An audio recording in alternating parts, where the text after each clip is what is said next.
Hello, adorable charms. You're most welcome to Everything Literature, where you get to learn about everything concerning drama, prose, the most inspiring poetry. Take a seat and enjoy the class. Be it drama, prose, or poetry, whenever a writer writes, the goal goes beyond mere communication of thoughts and feelings. The goal includes portraying the realities of life in the best way possible. And to achieve this, writers, most especially poets, often employ figures of speech to amplify the figures of thought. The effective use of figures of speech brings to life what would have been mere words or sentences. Figures of speech enhances the beauty of a writing. It makes the sentences deeper and richer and leaves the reader with a sense of wonder. Once again, you're most welcome to Everything Literature. And our focus for today's class will be on figures of speech continuation. Objective for today's class will be a recap on figures of speech. That is what we've said earlier. Figures based on sound, onomatopoeia, alliteration, consonants, assonance, paronomasia, or pun. In our previous classes, we've established the definition of figures of speech, the usefulness, and why it is being used as a device in writing. Just for a recap, figure of speech is a deviation from ordinary use of words in order to increase the effectiveness on a superliteral level. The word figure is derived from the Latin word figura, which means something remarkable. Figures of speech therefore means to say something not in the ordinary way, but in a remarkable way. In terms of the usefulness, we use figures of speech in our expression to add deeper meaning and interest to words and to also awaken the imagination of the readers.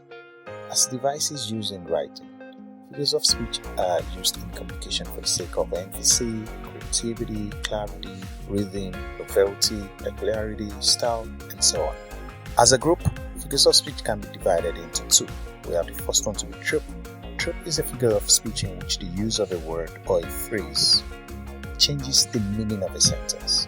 That is, when we use a word or a phrase, it changes the meaning of a sentence. The word trope comes from the Greek word tropos, meaning turn. That is, turning the meaning of a sentence another way by the use of the word. Then we have the scheme. Scheme comes from the Greek schema, meaning form or shape. Scheme refers to changing the usual order of words for the sake of rhetorical effect. Scheme deals with the arrangement of words based on order, letters, syntax, sounds, whereas trope deals with modifying the meaning of a word. But for the basic level, we will not be working with the trope and the scheme division of figures of speech yet. We would work with the 7 classifications of figures of speech. We have the first one to be figures based on similarity or agreement. We discussed that in our first class, and specifically we focused on simile and metaphor. For today's class, we're going to focus on figures based on sound, that is the onomatopoeia, alliteration, consonants, assonance, paronomasia, or pun. Next, we have figures based on association, we have figures based on difference, figures based on imagination, figures based on indirectness or oppositeness. Last but not least, we have figures based on construction. So in short, we can just make use of this mnemonic SSADIC. SSADIC. Figures based on sound refers to the various sounds of vowels of consonants and clusters of consonants as they appear in literary works. Take note, figures based on sounds do not really have to do with letters. It has to do with vowel sounds and consonant sound, or what we can say to be clusters of consonant sounds, basically sounds. Okay, they are used to suggest the meaning of words, to create a pleasant effect, and sometimes to emphasize a point. Taking note of them specifically, we have onomatopoeia, which has to do with a word which sounds exactly like what it represents. We have alliteration, which has to do with repetition of consonant sounds at the beginning.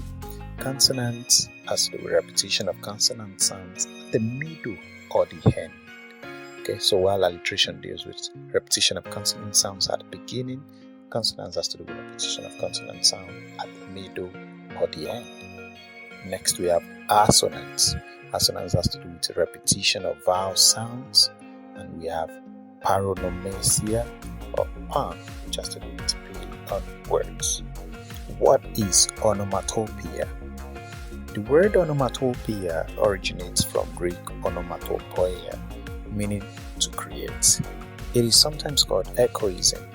It means a word which sounds exactly like what it represents. That is, it imitates an actual real sound. Let's take a look at the breakdown. Okay, so if we observe a cat, when a cat makes a sound, it's more or less like a meow. And if we were to capture that sound by writing it down, then we have the word meow. Okay? When an alarm is to sound, we hear beep, beep, beep. And with that, we capture it down by writing it, then we have the word beep. And if a door is to be closed, then we hear it slam. So we have the word slam. Okay? Then if a frog is to sound, so the sound that a frog makes is what we call the croak. Okay? Then a balloon, when it's to blow up, then we have a pop kind of sound. Other words such as ease, bang, buzz, rattle, they're all examples of onomatopoeia. So let's take a look at examples of expressions or sentences whereby we have onomatopoeia. Take a look at this. The whispering of the forest trees. Whispering there is an example of onomatopoeia. Then we have the hum of 1,000 bees. The hum of 1,000 bees. The click of the door in the night time. The tweet of the birds woke me from our sleep. The tweet. So in most cases when birds are flocking and they are trying to make sounds, we have tweet, tweet. So with that, we got the word tweet. Next, we have alliteration. What is alliteration? Alliteration is the repetition of the same consonant sound at the beginning of two or more words in the same line of poetry or prose to create an effect of sound. Alliteration is sometimes employed for the tongue twisting game. Let's consider some examples of alliteration. The snake sailed softly with its slack long body through the silver sands. We have the repetition of this sound. Okay, the snake sailed softly, slack, silver, sound. Okay, is the courageous captain of compliment. Courageous captain, compliment. Okay, Peter Piper picked up piece of paper. In Peter, in Piper, in picked, in piece, and also paper. Full phantom 5 died. Father lies. This happens to be an excerpt from Shakespeare's The Tempest. Okay, so if we break it down, alliteration is a matter of the ear, not the eye. There is no alliteration in the line. The city, cars, and the taxis were seen on the road because the sound of the letter C in city is S, while the same letter in cars is pronounced K. Okay, so that means we have to observe that the letters being written actually expresses the same consonant sounds that we may intend to convey. So it's not in all cases that letters actually convey the same sounds as another letter or similar letter. Okay. Next we have consonants. What is consonants? Consonants, like alliteration, involves the repetition of the same consonant sound in a line of poetry or prose. But unlike alliteration, the consonant sounds are repeated in the middle or at the end of the words, not at the beginning. So let's take a look at the example. It will creep and beep while you sleep. We have the occurring at the end of creep, beep, and sleep. Mike likes his new bike. In Mike, in likes, and bike as well. Okay. So if we take a look at Christina Rossetti's Summer, the pendulum spider swings from side to side, and blue black beetles transact business, and gnats fly in a host. Now let's break it down. You'll notice that there is alliteration of s in the second line where we have swing from side to side. Okay, while there is consonants involving the same sound in the third and fourth line. Okay, now take a look at the s in beetles, transact, and also s in gnats. Okay, now that's consonants compared to the alliteration we have in blue, black, beetle, and business. So when it occurs at the beginning, when repetition of consonants sound occurs at the beginning successively, then we have alliteration. But when it occurs at the end or at the middle, then we have consonants. What is assonance? Assonance is a literary device in which there is a repetition of identical or similar vowel sound in a sequence of nearby words. If in alliteration the recurrent sound is a consonant, in assonance the recurrent sound is a vowel. So take for example, in words such as eye and cat, we have the same vowel sounds. Make and braid, sweep and sleep, we have the E sound, the long E sound. Sweep, sleep. Okay, so take a look at this poem. The snowflakes sail gently down from the misty high of the sky and fall lightly on the window wearing hams. Okay, sail, high, and sky actually rhymes. Okay, now to break it down, unlike the case whereby alliteration occurs only at the initial position, that is at the beginning, while consonants get to occur at the middle or at the end, assonance can occur at any position, initial, middle, or end. Pan or paronomasia. What is pan, or what we otherwise call paronomasia? Paronomasia or pan is a literary device which consists of playing upon words that are similar in sound but different in meaning. Pan involves play on a word in such a manner that such words suggest two meanings. Simply put, pun means play on words. Examples: is life worth living? It depends on the liver. Oh, that sounds quite funny or punny. Now, the word liver there actually implies two meanings. The first one has to do with liver, the part of the body which is liver, or like someone who is actually living. Wow. Okay. A bicycle cannot stand on its own because it is too tired. Now, the word it's played on is too tired as well. Okay, so a bicycle cannot actually stand on its own, majorly because it has two tires.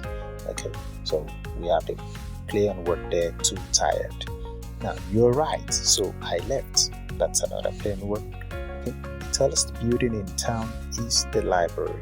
It has thousands of stories. Okay, so stories here is actually a play on words for floor of a building or stories in a book. For the forms of pun, we have three major, although we have other ones such as the visual pun.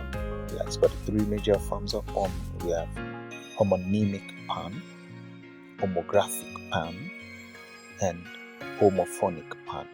Okay. The first, which is equivocal use of words, homonymic pun. This type of pun is sometimes known as equivocal. It consists of the use of a single word or phrase in a sentence which has the same pronunciation and spelling but different meanings in a context in which both the meaning appears relevant and makes sense. So this simply means that the pun is actually on words that have same pronunciation and spelling but different meaning. Okay, so take for instance, when a man loses his wife, he may pause for a second. The word second has two different meanings, either for a short time or for a second wife, and both meaning are relevant in the context. Okay, because a man loses his wife, he may pause for a second, so that means he may have to pause for some time, or he may pause in order to have a second wife. Okay, an ambassador is a man sent to lie abroad for the good of his country. Now, the phrase "sent to lie" has double meaning. The word "lie" can be interpreted in two ways: either to tell lies or to stay there at the place. Okay, lie as in to stay, to lie low. Okay. Next form of pun, we have homographic pun. This has to do with use of words more than once in different senses. A variant of pun consists of the use of a word or phrase more than once in. These variants of pun consist of the use of a word or phrase more than once in a sentence in different senses. Words with different meaning and pronunciation, but similar spelling. Okay. The first one we're going to consider is: men of sports find it easy to follow arms than to follow argument. Now, in this case, it's not having different pronunciation, but it has different meaning actually. The word "follow" is used twice in a sentence and in different meanings. In the first use, the word "follow" means pursue, whereas in the second use, the word "follow" means understand. Okay, so men of sports find it easy to pursue arms than to understand an argument, but the same word actually be used, follow. Another one is: always trust a glue salesman. They tend to stick to their words. Obviously, the play on words is on stick, which has to do with how a glue can stick and how the salesman can actually be trustworthy, okay, or loyal. The last form of pun is the homophonic pun. It is use of words similar in sound but different in meaning. Use of words with similar pronunciation yet different spelling and different meanings. We all have the sole right to save our soul. In this example, the pun constitutes a play on the similar sounds of the two words soul and soul. Okay, soul has to do with a whole, and soul has to do with one of the tripartite part of human being. We have the body, soul, and spirit. Okay, so soul in the first part is not the same meaning as the soul in the second part. And with this, we've come to the end of the class.